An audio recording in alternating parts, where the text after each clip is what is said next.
Hello, everybody. It's Congressman Jamie Raskin coming to you this Friday. Hello to all my friends out in Maryland's beautiful 8th Congressional District and across Maryland and across the United States who are tuning in. I've got a wonderful local hero for you. LaTisha Gasaway-Paul is the great-great-granddaughter of William Dove, the founder of the Scotland community off of Seven Locks Road. It's close to Bells Mill Elementary School. She was raised in the community that her ancestors fought for. Yes. And LaTisha is fully invested in occupying many strong leadership roles, advocating for the Scotland community of Potomac, Maryland. And as a board member of the Scotland Homeowners Association, she plays a critical role in revitalizing the Scotland community through continuous renovations and upgrades. And that's something that the whole community is involved in, along with their sisters, Teresa and Latrice.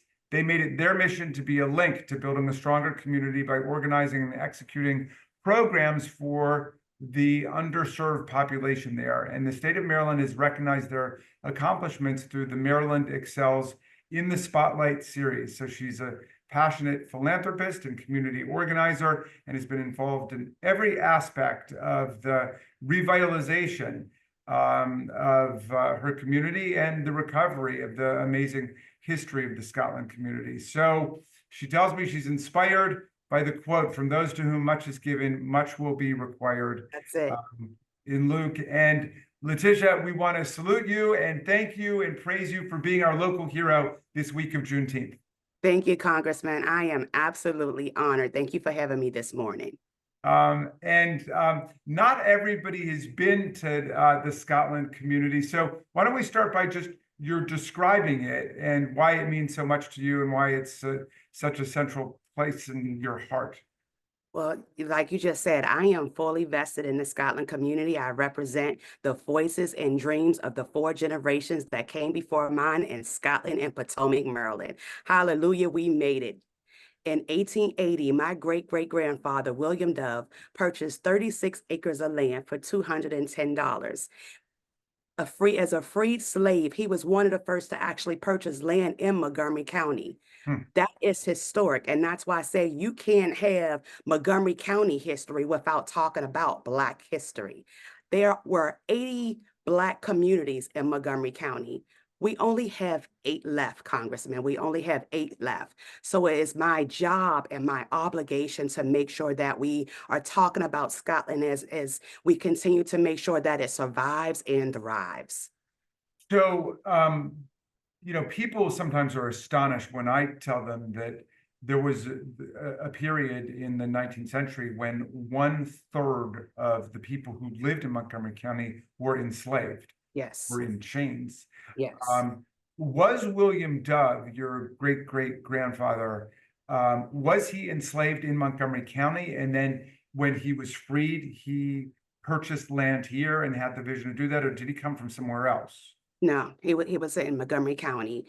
And you just said it, just going back to the history on that, the importance of that is because he did purchase the land at an auction for $210, but so did the Coopers, and so did the Masons. So by the time Scotlanders were finished purchasing land in Montgomery County, we had about 500 acres. We only have about 4 acres left, and that's why we have work to do. So I always say we are free-ish. We have a long way to go, but that's why we have June 19th, and understanding and educating and observing this holiday is important. The land that your family still owns, yes, is what's left. It's the remnant of that original vaster estate that William Dove had purchased. Is that right? That's correct, but we don't take that for granted because we had to fight to keep that land. In the 50s and 60s, luxurious homes started populating all around Scotland, and those luxurious homes were offered water, sewer, trash services, electricity, but none of those basic essentials were ever given into Scotland. They did not think that my ancestors were worthy. They wanted to separate and divide my family, knowing that we did not have a B or C. Scotland was our only place to live. So Mrs. Siegel contacted Mrs. Mason, and they created the foundation Save Our Scotland. They then joined forces with my grandfather, Melvin Crawford, and other Scotlanders in the interfaith community, and fought to have those efforts for the Scotlanders to stay on their land and for 100 homes to be built in the Scotland community. This started in 1965. Groundbreaking took place in 1968 when we were able to get the very first HUD loan in Montgomery County and have 100 homes be built for my people. So, and now you've gotten lots of people involved, including me, Yes. in revitalizing and re-energizing the community, preserving it and upgrading it, all of the services and the infrastructure for the Yes. future. And we want to salute you for having the vision and the energy and the focus to do it. Like you're saying, there were lots of Black communities like that Mhm. that existed because of freedmen and women purchasing Right. land, but then the land over the decades and generations was sold off or taken away, and we want to make sure that that doesn't happen here. Tell me what kind of response and reaction you've gotten from other families who live in the community Yeah. since you've been organizing this project. Well, I tell you what, let me just go to a lot of the community residents around Scotland that did not even know about Scotland community. And my church flooded in 2019. So that was the reason why I started the Scotland Juneteenth Heritage Festival to partner up with the Second Century Project, which is a fundraiser to raise money for those funds. That project and effort is led by our pastor, the Reverend Dr. Evelina Huggins. And during that time, we found that just not enough people know about Scotland. And Congressman, honestly, you can't help us with our history without knowing our past. So it starts with education. Knowledge is key to everything. And once we started talking, once we started getting the word out, once we started letting people know we don't need to be invited to the table. This is our table. We've built it. We built this. Then they started having a little bit more respect for who we are as people in Montgomery County. And then efforts started leaving. That's why, again, the 25 homes that we're working on, we're like, we need our homes reconstructed as well. When you come into Scotland, it's one way in, one way out. You have 75 homes and they are beautiful, but we want these 75 homes to look that way. Respect Scotland for what it is. It is historic, and my job and obligation is to make sure that I am protecting my people along the way. I'm tired of the disrespect, Congressman. I'm tired of the disrespect. Well, it's beautiful to hear you speak those words, and we know you live them and you're Yes. committed to them all of the time. Tell us about the Scotland Juneteenth Heritage Festival that you created and how people can connect with it this year. Yes. So this is awesome because the Scotland Juneteenth Heritage Festival is the biggest festival in Montgomery County on Juneteenth. It spans for over across 5 days. It starts off on June 15th, opening night at Bethesda Theater. We have Chuck Brown.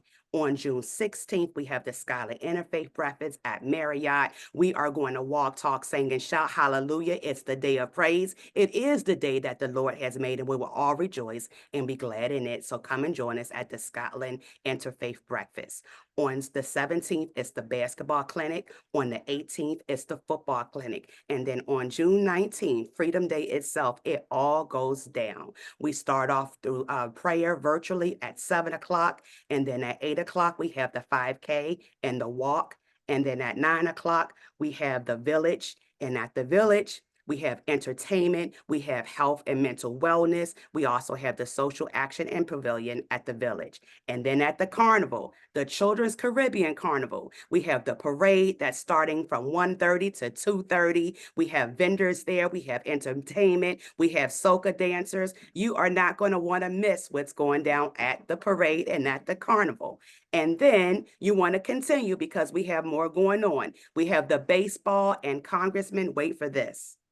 For the very first time in Montgomery County's history, we are shooting the fireworks on Juneteenth. June 19th, we are shooting the fireworks. It marks a historic celebration of Freedom Day. We don't want to just have a celebration without acknowledging those that have come before us, that's got us to this point, that's got it this far. We are going to walk, talk, sing, and shout, hallelujah, it's Freedom Day, and we don't take it for granted. We are our ancestors' wildest dreams. And it sounds like a new tradition is born out of Yeah. fireworks on June 19th. So all of this leads up to Wednesday, June 19th, when the big Yes. celebration happens. It sounds like it's action-packed with all kinds of stuff going on. LaTisha, I don't know how you pull all that off. It's not like it's a full-time job for you, is it? No, and That's- it's not just myself, my sister's the backbone. I've been at work, but I haven't been at work for a year because everything has been taking place on getting my church back in the building by the end of 2024, making sure that the Scotland Juneteenth Heritage Festival is up and going. Please go to juneteenthscotland.org. Congressman, I'm looking forward to seeing you at one of these events. It's over 5 days. I know I have to see you somewhere into Montgomery County and the DMV area. There is All right. no reason you That can't is come join us. LaTisha Come join us. Gasaway-Paul. Yes. Great-great-granddaughter of William Dove, the founder of the Scotland community. Yes. She is, with her sisters, the reviver of the Scotland community. We're so proud of you. Thanks for being our local hero. Thank you. This Juneteenth, and everybody check it out. Thank you so much. It's been an honor.